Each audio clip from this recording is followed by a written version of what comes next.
November 13, 1943, 0142 hours, Solomon Sea. The night has no moon, only cloud and smoke. Below, the black water shivers as a U.S. Navy destroyer slices forward at 25 knots, its bow throwing up faint, ghostly spray. On the bridge, no one looks out at the darkness. Every eye is fixed on a glowing green circle below decks. A radar screen pulses softly. A blip appears, then another. Multiple contacts. Bearing 085, range 12 miles. The voice is calm, practiced. No one laughs. No one doubts what the screen is showing. Somewhere out there, Japanese aircraft are coming in low, engines throttled back, believing the night still belongs to them. Above the destroyer, two Grumman F-6F Hellcats claw into the darkness, their engines roaring briefly before fading into the vast black ceiling of cloud. Each fighter carries something the Japanese high command once dismissed with a smirk. Radar, compact and humming, wired directly into the cockpit. The hunt has begun. Just 2 years earlier, this moment would have been impossible. In Tokyo, before the war turned sour, senior naval officers had waved away the idea of radar-directed night interception as a Western obsession. Machines could fail, electronics could lie. A pilot's eyes, they believed, sharpened by discipline and spirit, were more trustworthy than any glowing screen. The night, after all, was Japan's ally. For decades, Japanese naval aviation had trained to strike in darkness, slipping unseen over black water, guided by instinct and dead reckoning. But tonight, instinct means nothing. Inside one Hellcat cockpit, the pilot leans forward, sweat slick under his helmet despite the cold altitude. The radar scope flickers between his knees. A single bright dot blooms on the glass, steady, unmistakable. Contact acquired, he mutters, more to himself than the radio. He adjusts course by degrees, guided not by stars, not by horizon, but by a machine reading echoes off metal wings. The Hellcat's Pratt & Whitney R2800 engine growls, a deep predatory sound, as the fighter closes the distance at over 300 miles per hour. The Japanese bomber crew never hears him. They are flying a Nakajima G4M Betty, its long wings slicing smoothly through the night air. The crew is tense but confident. They have flown this route before. American ships should be blind in darkness, their gunners guessing, their fighters grounded. The pilot scans the blackness ahead, searching for silhouettes, flares, anything. There is nothing. At 800 yards, the Hellcat pilot sees it, first as a darker shape against darker cloud, then as a definite form. He flicks the gunsight on. The cockpit fills with the faint amber glow of instruments and the steady green of radar confirmation. He squeezes the trigger. 6.5 caliber machine guns erupt at once, stitching bright lines of fire into the bomber's left wing. Aluminum shreds. Fuel ignites. In an instant, the Betty blossoms into flame, a brief, violent sun that vanishes just as quickly, swallowed by cloud and sea. The Hellcat banks away, already searching for the next target. Below, on the destroyer's Combat Information Center, new blips flicker then wink out. Operators track each one methodically, calling vectors, adjusting intercepts. This is not chaos, this is choreography. Radar, fighters, and guns working as a single organism. For the Japanese, the night is no longer empty, it is crowded with unseen enemies. By late 1943, American radar technology has matured into something terrifyingly efficient. Destroyers bristle with SG surface search radar, able to pick up low-flying aircraft skimming the waves. Fighters carry airborne interception sets that guide pilots through total darkness. And most critically, U.S. Navy doctrine has learned how to fuse it all together. Information flowing from ship to ship, from deck to sky, faster than human reaction alone could ever manage. Japanese admirals, once dismissive, are now desperate for reports. Why are night raids failing? Why are experienced crews vanishing without ever seeing the enemy? Why does darkness no longer protect them? But the answers come too late. The Hellcat pilot rolls out of a turn and spots another target ahead, slightly higher. His radar confirms it. He throttles up, closing fast, the engine's vibration thrumming through the airframe. Somewhere in the darkness, another Japanese crew flies on, unaware that the night itself has turned against them. The darkness seems to pulse now, alive with menace. Each shadow over the Solomon Sea could be a bomber, a torpedo plane, a decoy, but the radar operators do not guess. They know. Every echo on the green screen is a heartbeat of steel, an approaching threat that will not escape their eyes. Somewhere, far above the waves, the Hellcats streak like phantom predators, invisible until the moment they strike. On board the destroyer, the CIC buzzes with activity. Men lean over plotting boards and scope displays, hands moving with precision. Vectoring fighters to bearing 060, range 8 miles, target altitude 1,200 feet. Their voices are clipped, professional. There is no panic, only focus. The difference between this and earlier Pacific nights could not be starker. In 1942, the Guadalcanal campaign had been a mess of missed signals, scattered fighters, and bombers slipping in under the cloak of black. Japanese raids had come almost at will. Now the air belongs to the Americans, even when unseen. In the air, the Hellcats glide through invisible corridors carved by radar.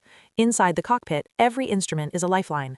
The pilot knows that any misreading, any hesitation could mean death. He feels the subtle shift of air pressure, the vibrations along the wings, the faint scent of engine oil warming under his palms. These sensory cues are familiar, but not sufficient. Only the radar can give the precise position, range, and closure speed of the enemy. Every blip is a story, a life, a mission in motion. At 2,500 feet, another Betty moves cautiously, unaware that its approach is being charted with deadly accuracy. The bomber's navigator adjusts course, trying to avoid unseen obstacles. He remembers the early victories, the successful night runs over Pearl Harbor, over Java and the Dutch East Indies. Night was their ally then, darkness had been a friend. But now the technological tide has turned. The Hellcat swoops down from above, engines roaring briefly before fading into the night's void. The pilot's eyes dart between radar and sight, coordinating instinct with machine.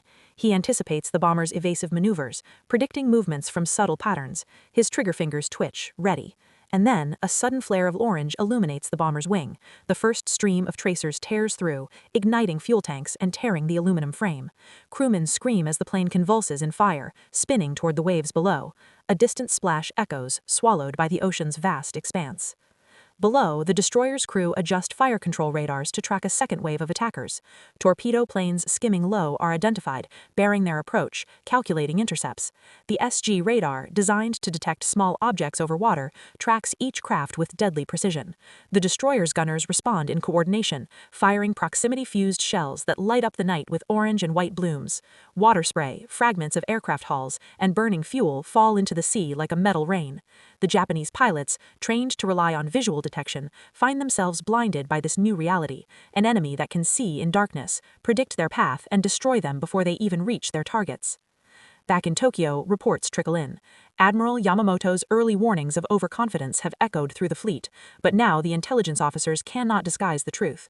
Radar-guided night fighters are annihilating operations. Skilled crews vanish before dawn. Torpedo strikes fail. Once dominant tactics are obsolete. Japanese planners, who once mocked radar as unreliable, now face the cold realization. Their previous triumphs had relied on ignorance. The Americans had watched, learned, and adapted. In the air, another Hellcat identifies a twin-engine reconnaissance plane approaching from the north. The pilot adjusts the intercept angle, accounting for wind, altitude, and the target's evasive patterns. He lines up, smooths the throttle, and unleashes a hail of bullets. The plane shudders violently, fragments peel away, and it plummets. Every kill is methodical, almost surgical. There is no heroics here, no reckless dogfighting, just discipline, training, and technology fused seamlessly. The psychological impact is profound. Japanese aircrews begin to dread night operations. Confidence erodes. The very night that once concealed their approach now feels like a hunting ground, full of unseen enemies. Admiral Yamamoto's strategic intuition that Japan's air superiority would remain unchallenged at night collides with the hard truth. The Americans' mastery of radar-guided interception is rewriting the rules of engagement. No longer can the Japanese rely on stealth, surprise, or skill alone. Meanwhile, in the cockpit of yet another Hellcat, the pilot feels a grim satisfaction, tempered by fatigue. Hours of darkness, tension, and precision have yielded results. One by one, enemy aircraft have been destroyed or driven away. Below, the sea reflects occasional flashes of tracer fire, each one a testament to technology's decisive role. Around him, other pilots communicate silently over radio, confirming kills, coordinating coverage, maintaining the lethal network that now dominates the skies. The night is no longer a void. It is a battlefield illuminated by radars, by discipline, and by the inevitability of American air superiority. Each Japanese formation that ventures out risks annihilation. The shift from confidence to catastrophe is complete, and it has been orchestrated by invisible hands, guided by glowing green circles on screens far below the waves. Dawn is still hours away, but the Solomon Sea is already alive with evidence of the night's carnage. Scattered debris floats across the waves, wing fragments, twisted aluminum, and the occasional lifeboat carrying the remnants of a crew that once believed in the invincibility of Japanese night raids. Smoke rises in thin columns, quickly swallowed by the low clouds. The ocean, black and infinite, seems to mourn the thousands of unseen casualties, the silent victims of a technology they never respected. Inside the CIC of the lead destroyer, a tired but resolute radar operator leans back, rubbing his eyes. The glow of the green radar scopes still dominates the dimly lit room, but there is a sense of quiet satisfaction. All contacts neutralized, he reports. Every call, every plotted blip had led to destruction. Coordination between surface ships and airborne fighters had been flawless, a choreography perfected over months of study, drills, and live engagements. The enemy had no idea what hit them. Half a continent away, Japanese admirals pore over post-action reports. Graphs, charts, and narrative logs detail losses with brutal clarity. The earlier scornful dismissal of radar as unreliable now reads like a catastrophic mistake. Skilled pilots, experienced navigators, and seasoned bomber crews are accounted for in grim totals. Night after night, operations that once succeeded with near impunity have been shattered. The very asset they had relied on, darkness, has been turned into a trap. For the Americans, these victories are not accidental. The development of radar-guided interception had been deliberate, painstaking, and methodical. Early in the war, prototypes of the AN/APS-4 airborne radar were bulky, temperamental, and of limited range. Test pilots learned to interpret flickering blips, to translate cold electronic readings into precise coordinates, to anticipate the movement of enemy aircraft without ever seeing them. By mid-1943, the integration of SG surface search radar, Type 286 and 291 systems on ships, and airborne interception sets had created a unified network of detection, tracking, and destruction. It was no longer merely defensive, it was dominion. Meanwhile, in the air above the islands, surviving Japanese pilots begin to question the tactics they once relied upon. Flight leaders issue silent orders: avoid large formations, approach at higher altitudes, reduce radio communication, hope that the night itself will protect them. Yet every precaution is rendered almost meaningless by the Americans' mastery of technology and strategy. Radar-guided fighters patrol the black expanse, vectoring toward each target with ruthless precision, leaving almost no room for error. Inside another Hellcat, the pilot flips switches, glancing at the radar screen with the meticulousness of a surgeon. Each blip represents a life, a potential threat. The hum of the radar is constant in the cockpit, a mechanical heartbeat syncing with his own. He feels the tension in every muscle, the strain of extended vigilance. Outside, the air is thin, cold, and indifferent, but inside, the fighter is alive with purpose. Every engagement reinforces the lesson that human skill alone is insufficient. Success now depends on the union of man and machine. Below, destroyer gunners rotate their barrels, eyes scanning the night horizon, fingers steady on triggers. Shells are loaded, fuses adjusted, calculations made in seconds. Each explosion lights the water with ephemeral brilliance, as if the sea itself acknowledges the precise, lethal coordination of technology, training, and human instinct. The Japanese formations are reduced systematically, with precision that would have been unimaginable only a year before. By the time the first hints of pre-dawn light brush the horizon, the night raid is over. The ocean is littered with wreckage, but the fleet remains intact. The Americans have proven that night is no longer a sanctuary for their adversaries. Every Japanese crew lost or forced to retreat marks a strategic tipping point, the gradual but irreversible transfer of air superiority in the Pacific from Japanese confidence to American dominance. This transition is not merely technological, it is psychological. Night raids that once instilled fear in American sailors and aviators now instill terror in Japanese crews. Confidence erodes with every radar-guided intercept, with every explosion in the darkness, with every unexpected loss. Commanders in Tokyo scramble to adapt, but doctrine and prejudice slow their response. Their previous dismissals of radar now haunt them, a bitter irony etched in the growing casualty lists. In the cockpit of yet another Hellcat, a pilot leans back slightly, chest heaving, adrenaline slowly subsiding. Around him, others regroup, communicate, and prepare for the next engagement. There is no celebration, no triumphalism, only the quiet acknowledgement of mastery achieved through focus, discipline, and an embrace of technology once scorned by the enemy. The night, once a realm of Japanese dominance, has been claimed, silently and efficiently, by American ingenuity.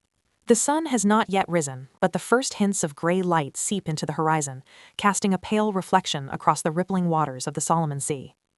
The wreckage from the night's raids floats in eerie silence, broken only by the occasional crackle of dying fires on drifting pieces of aluminum and fuel. From above, the Hellcats trace slow, deliberate patterns, ensuring no enemy aircraft remains airborne, no threat lingers in the darkness.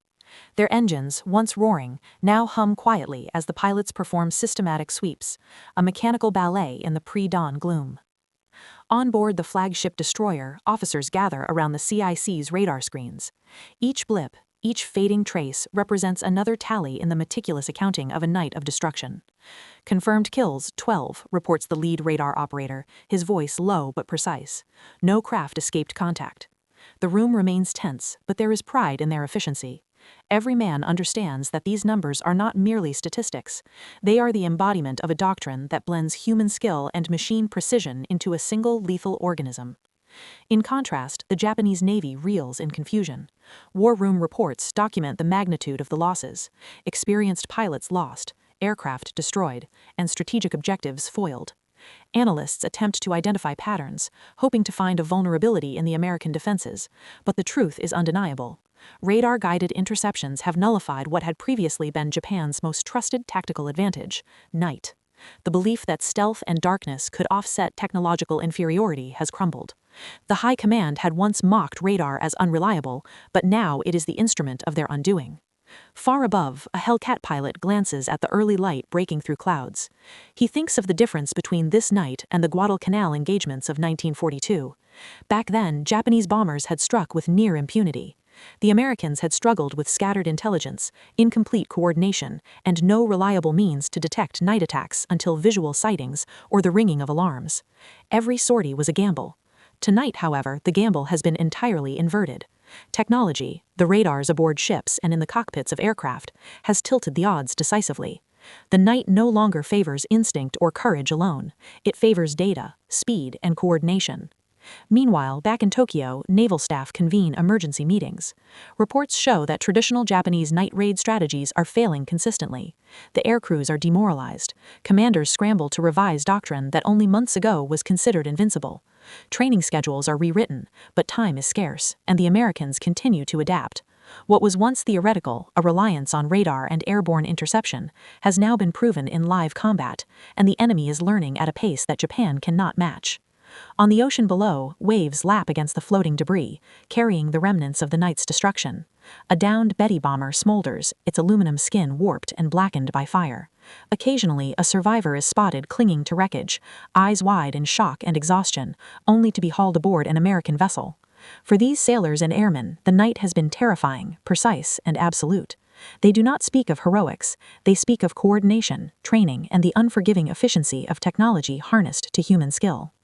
In the air, radar-equipped Hellcats continue to patrol, ensuring that no stragglers escape. The pilots communicate with a quiet urgency over radio, vectoring toward faint radar blips and confirming positions. The aircraft's onboard radar flickers in muted green, translating signals into actionable guidance. Even in moments of stillness, the pilots remain alert, conscious that the enemy's night capabilities have been decimated but are not yet entirely eliminated. As the first rays of sun touch the horizon, the scene is almost surreal. Smoke rises in thin tendrils from burning wrecks. The sea, dark and vast, is strewn with fragments of aluminum, fuel drums, and flotsam. Above, American aircraft glide silently in formation, silhouetted against the faint light. The war has shifted. The psychological impact of radar-guided night interception is profound. Japanese crews are learning fear in a domain they once controlled, while American sailors and aviators gain confidence in the fusion of technology and strategy. By the time the fleet begins to maneuver for daytime operations, a grim pattern has been established. Japanese night raids, once a tool of terror and disruption, now carry the weight of near-certain loss. American radar and night fighter doctrine has not only neutralized this threat, but reversed it, turning darkness into a controlled battlefield under U.S. command. This is the turning point in nocturnal air superiority in the Pacific, a pivotal moment where innovation and adaptation outweigh tradition and bravado. The first full light of day spreads over the Solomon Sea, revealing a mosaic of shattered aircraft and floating debris. The silence of the morning is almost deceptive, a stark contrast to the violent cacophony that had dominated the night. From a distance, the sea appears deceptively calm, but the memory of the recent destruction lingers in every ripple, every drifting fragment of metal and charred wood. On board the U.S. ships, crews move with disciplined urgency, clearing wreckage from the decks, logging encounters, and preparing for the inevitable follow-up sorties. Inside a Hellcat cockpit, the pilot reflects on the transformation of naval air warfare. The aircraft, equipped with AN-APS-4 radar, is now more than just a fighter. It is an extension of the destroyer network below, a mobile node in a web of detection and interception. Every sweep of the radar screen translates directly into tactical advantage, the angle of approach, predicted evasive maneuvers, and optimum firing range. Technology does not replace skill, it amplifies it, making each decision calculated, precise, and deadly. On the water below, destroyers continue to patrol in overlapping coverage, their SG surface search radars scanning relentlessly. From bridge to radar room, the atmosphere is tense but focused. Operators read the screens like seasoned sailors reading the horizon decades ago. Every blip a potential target, every trace a thread to follow. The synergy between radar and aircraft has become a force multiplier, transforming American night operations from reactive defense into proactive domination. The Japanese, meanwhile, are facing the cumulative consequences of underestimating radar. Reports from surviving crews describe panic, confusion, and frustration. Pilots who had once struck fear into Allied sailors now find themselves hunted with surgical precision. Night, which had been a tactical sanctuary, is now a lethal theater of American orchestration. Each loss chips away at morale, and command structures struggle to adapt. Revisions to doctrine arrive too late, often ignoring the lessons already written in the bodies of lost aircrews and wrecked bombers. Back in the air, a Hellcat pilot approaches a faint radar blip near the horizon. The precision of his instruments allows him to intercept an enemy reconnaissance plane that has inadvertently wandered into the American detection network. He aligns carefully, taking into account wind, altitude, and speed. 6.50 caliber rounds tear through the plane's fuselage, sending it spinning toward the ocean. The pilot notes the kill in his log and adjusts course, scanning for the next target.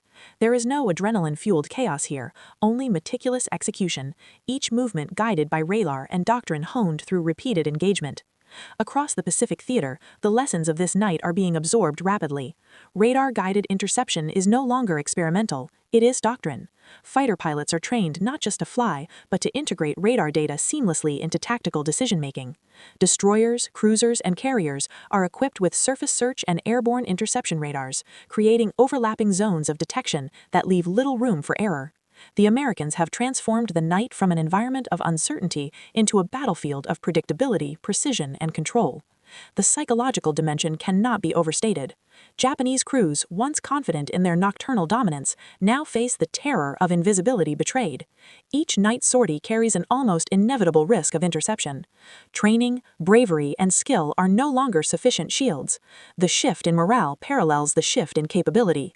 Confidence gives way to caution, and caution often yields hesitation, mistakes, and loss. Meanwhile, American pilots and radar operators gain quiet confidence, a calm born not of arrogance but of mastery.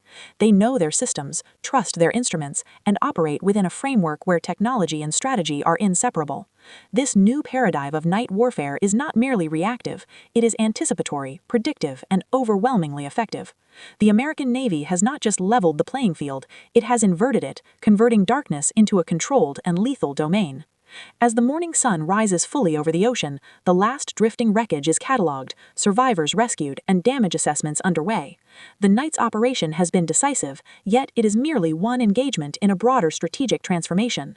The Pacific Night, once a sanctuary for the Japanese, is now an arena of American mastery. In these hours, history has quietly shifted, demonstrating the power of innovation, coordination, and the unrelenting integration of technology into warfare. The hours after dawn bring a stark contrast between the eerie calm of the sea and the intensity of the lessons learned the night before. Ships maneuver carefully through the scattered remnants of Japanese aircraft, and the decks are alive with crews cataloging damage, recovering equipment, and tending to survivors. Every movement is precise, drilled, efficient, an extension of the very discipline that had made the night so deadly. The sea, once a theater of chaos, has become a stage for measured, methodical operations. In the air, the Hellcats perform sweeps over the horizon, ensuring that no remnants of Japanese aircraft have escaped. The pilots rely on the data provided by radar operators aboard ships and within their own cockpits, a continuous feedback loop that allows them to anticipate movements, predict evasions, and strike with precision. The AN-APS foresets hum softly, their green displays reflecting in the pilots' eyes as they guide each engagement with uncanny accuracy. Every decision, every adjustment of throttle or bank angle is informed by a combination of human skill and technological foresight. The Japanese Navy, meanwhile, is in disarray. War reports arrive in Tokyo detailing catastrophic losses, aircraft destroyed, aircrews lost, and missions aborted or failed. Once proud night raids have become liabilities. Confidence in traditional tactics erodes as radar-guided interception proves increasingly impossible to evade. Commanders in distant headquarters scramble to revise operational plans, but technological limitations, training deficits, and the entrenched underestimation of American capability hamper their response. The very tool they had dismissed as unreliable has become a weapon capable of reshaping strategic calculations. Across the battlefield of the Pacific, the shift in air superiority is unmistakable. Radar has turned the night from an ally of the Japanese into an American instrument of control. Surface ships equipped with SG radars and airborne interception sets operate as integrated networks, guiding Hellcats into lethal positions with a precision impossible to achieve through human observation alone. Each radar blip, each communication from ship to aircraft, is a thread in a tightly woven tapestry of dominance. The psychological impact is profound. Japanese pilots who once approached nocturnal operations with confidence now do so with fear and hesitation. On board a destroyer patrolling the southern Solomon Sea, operators review the night's engagements in detail. Each successful intercept, every bomber brought down, is logged meticulously. The data is analyzed not merely to record success, but to refine tactics for the nights to come. Every operator understands the critical role their skills play in the orchestration of night combat, and the interplay between ship and aircraft has become seamless, almost instinctive. Meanwhile, in the cockpit of a Hellcat, the pilot reflects on the transformation that has occurred in a mere 2 years. In 1942, Guadalcanal had been a trial by fire, a chaotic struggle with Japanese night raids that exposed deficiencies in detection and coordination. Today, those deficiencies have been overcome. Radar-guided interceptions, precise coordination between air and sea units, and disciplined execution have redefined the parameters of nocturnal warfare. The pilot adjusts throttle and course, scanning the radar for faint blips, each one a potential target, each one a reminder of the lethality of integrated technology. The American Navy's mastery of radar not only ensures tactical victories, but also reshapes the strategic landscape. Night, once a domain in which Japanese forces held near absolute advantage, is now firmly under American control. The implications extend beyond immediate engagements. Supply lines, troop movements, and fleet operations can now be executed with reduced risk of nocturnal disruption. Commanders plan with the confidence that darkness no longer conceals the enemy, and every successful interception reinforces the psychological edge gained over Japanese aircrews. By mid-morning, operations have stabilized, but the lessons of the night resonate across the fleet. Each survivor, each wreckage piece, each intercepted blip is a testament to the power of foresight, coordination, and technological innovation. For Japanese forces, the night remains a deadly, unpredictable theater, but one in which they are increasingly vulnerable. For the Americans, the night has become a domain of mastery, a silent but decisive element in the broader strategy of Pacific air warfare. As the morning sun climbs higher, the Solomon Sea's surface glimmers, betraying little of the ferocity that had gripped the night hours before. The scattered wreckage, smoldering and charred, floats like dark islands across a silvered expanse, each fragment a reminder of the night's lethal precision.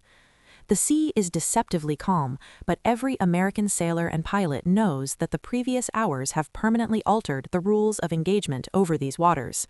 Night, once a sanctuary for Japanese attack aircraft, has been transformed into an arena of methodical, deadly control. Inside a Hellcat cockpit, the pilot surveys the horizon through a haze of morning light. The aircraft's R-2800 engine hums steadily, a low, mechanical heartbeat syncing with the rhythmic pulsing of the radar display. The AN-APS-4 set continues to scan the skies, translating imperceptible electronic echoes into actionable intelligence. A faint blip appears on the screen, a Japanese reconnaissance plane that had slipped through earlier detection. The pilot adjusts his course, relying on the invisible hand of technology to guide him. Within minutes, the target is neutralized, the aircraft spiraling into the sea. Every kill reinforces a simple truth: the night now belongs to the Americans. Below, destroyer crews conduct post-engagement assessments. SG radar operators, plotting officers, and gunners meticulously record blips, coordinates, and destruction. This is more than after-action reporting. It is a living database, constantly refined and updated to improve efficiency and effectiveness. Lessons learned from each engagement feed directly into the tactics for future operations, ensuring that American forces not only respond to enemy movements, but anticipate them. The synergy between shipboard and airborne radar systems has created a layered defense network that Japanese night operations cannot penetrate without catastrophic losses. The Japanese High Command, meanwhile, faces the bitter reality of its prior misjudgments. Early dismissals of radar's reliability now seem catastrophic in hindsight.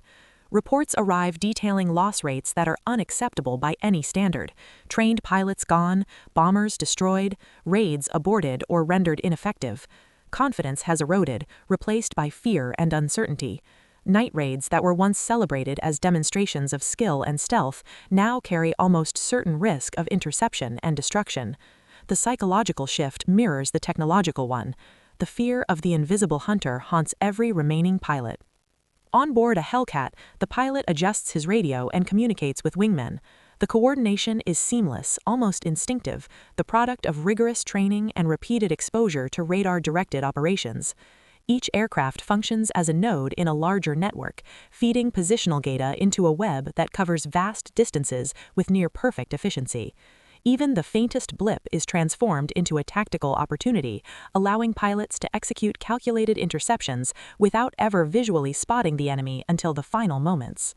This integration of man and machine has redefined what it means to dominate the night skies.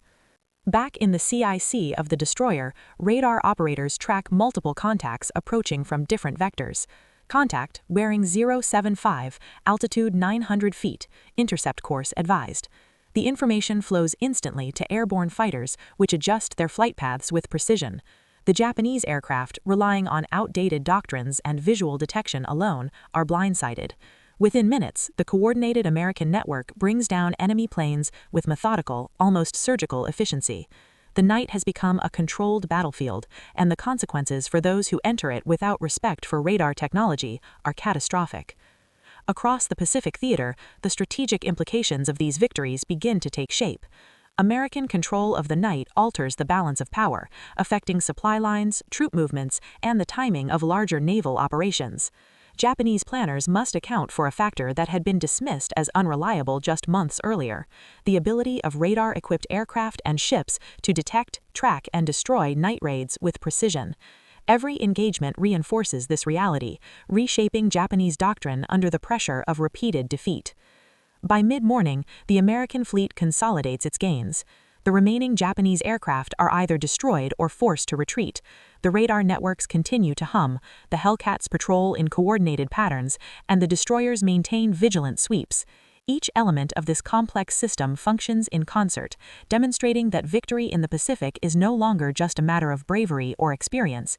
It is a testament to technological innovation, disciplined execution, and the strategic application of radar as a force multiplier. By mid-morning, the aftermath of the night's operations has crystallized into a vivid demonstration of tactical evolution. Across the Solomon Sea, the water reflects the morning sun, dotted with remnants of Japanese aircraft and scattered flotsam. The contrast between the serene surface and the chaos it conceals is striking, a testament to the efficiency of radar-guided warfare. Each piece of debris, each smoldering fragment, tells a story of precision, anticipation, and technological mastery. Inside a Hellcat cockpit, the pilot conducts a systematic reconnaissance, scanning radar and horizon in tandem.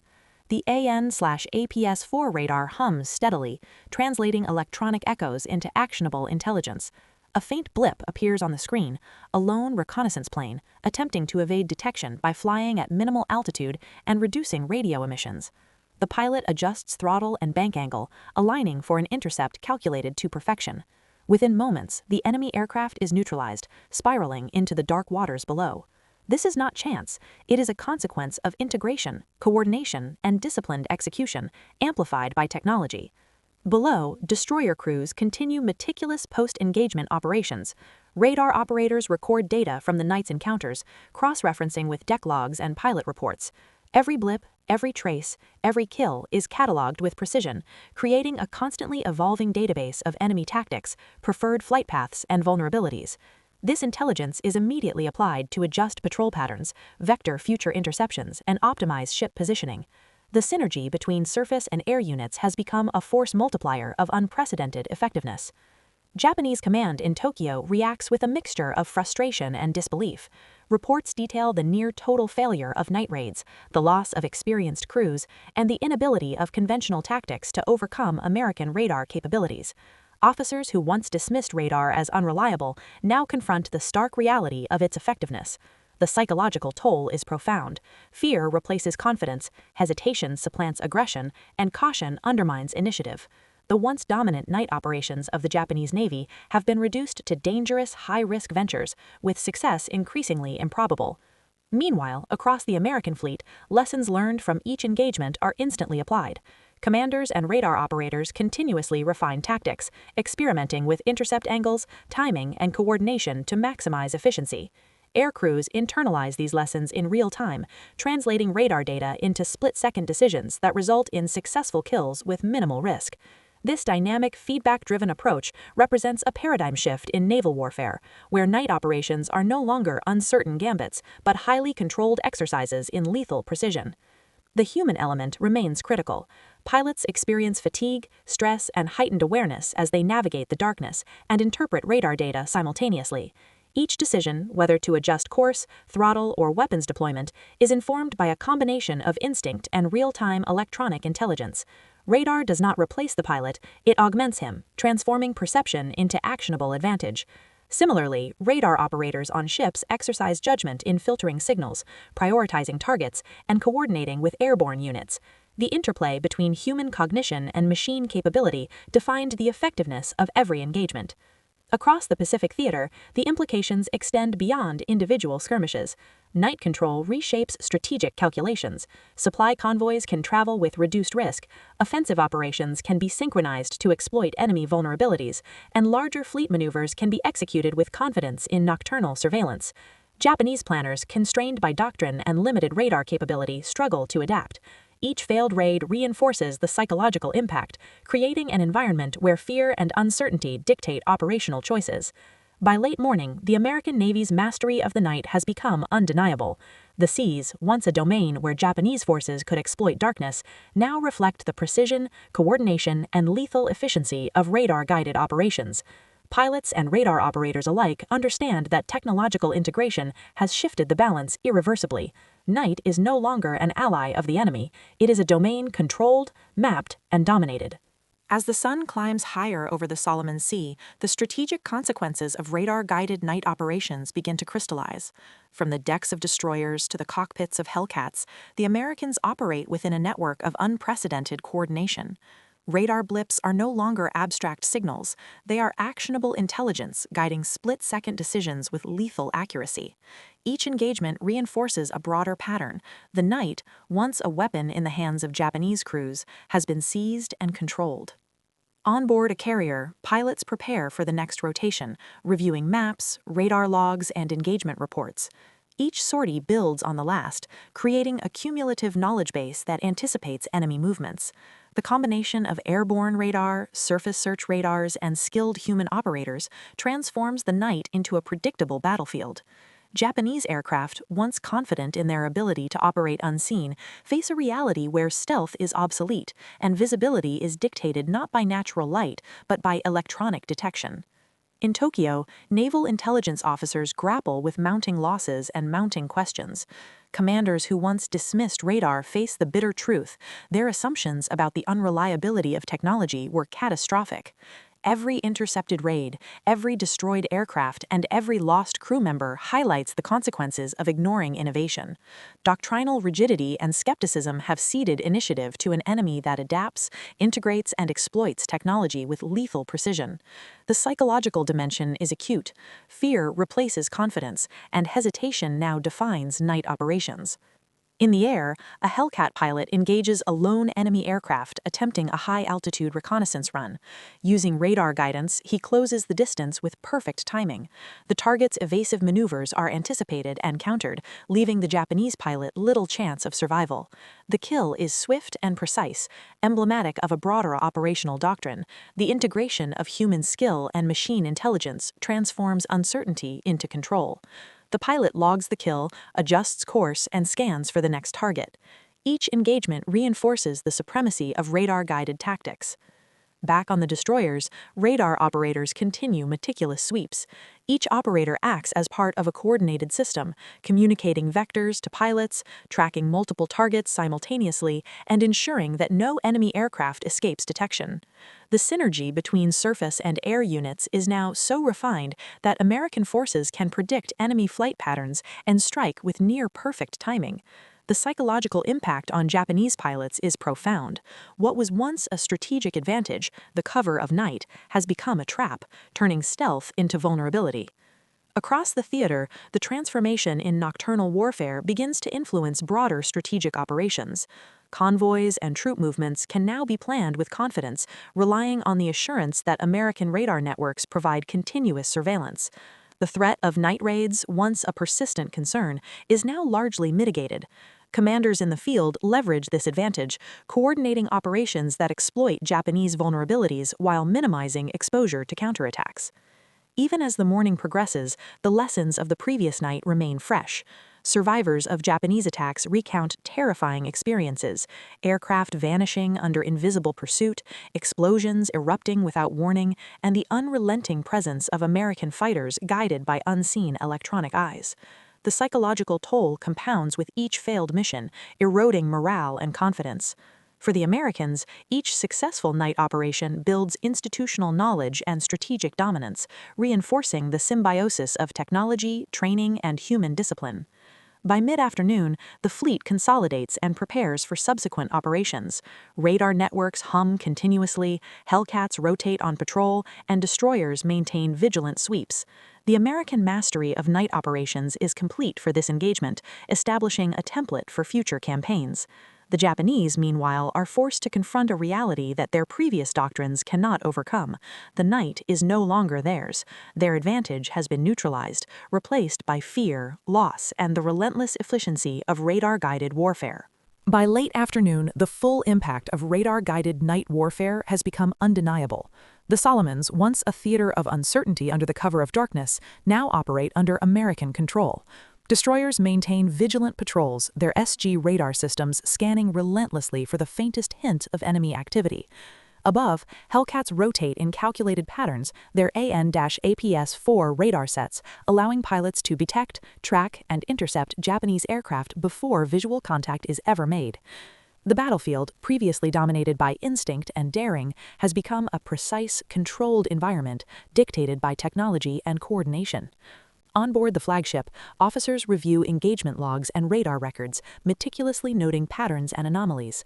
Each blip that resulted in a kill or a near miss is analyzed for lessons to refine tactics.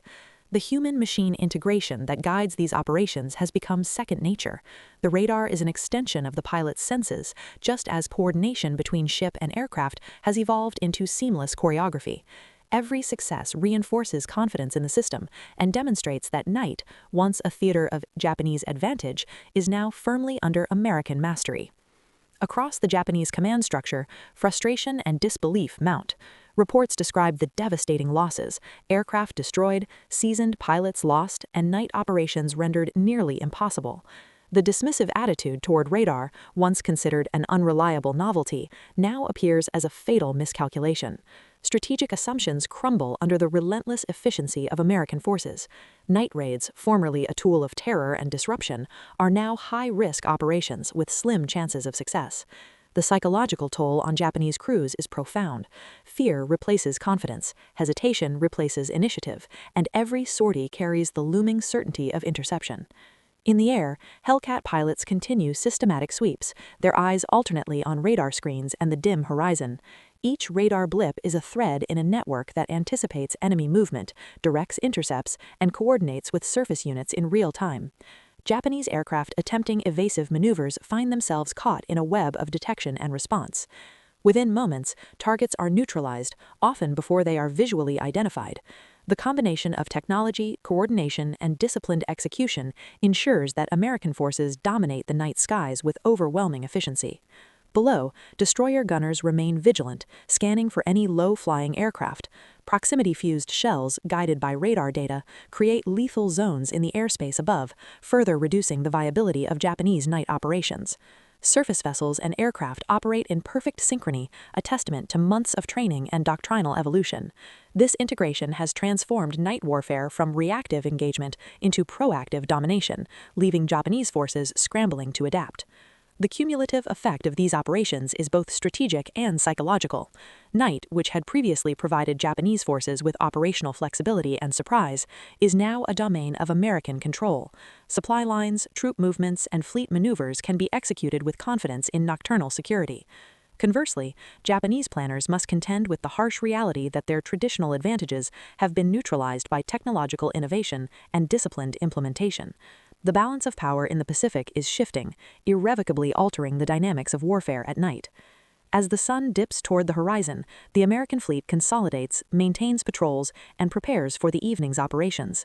Radar networks continue to hum, Hellcats rotate on patrol, and destroyers scan methodically. The psychological advantage, once intangible, now reinforces operational dominance. For Japanese crews, night has become a perilous gamble. For Americans, it is a domain of predictable control and lethal efficiency. The lesson is clear. The Japanese dismissal of radar, once a minor error of judgment, has transformed into a strategic catastrophe. The integration of radar-guided interception, disciplined coordination, and human skill has redefined nocturnal warfare in the Pacific. Darkness no longer conceals, it exposes, guides, and ultimately decides the fate of those who dare to operate within it. The shift from confidence to catastrophe is complete. American forces now own the night, and with it, the advantage in the Pacific War.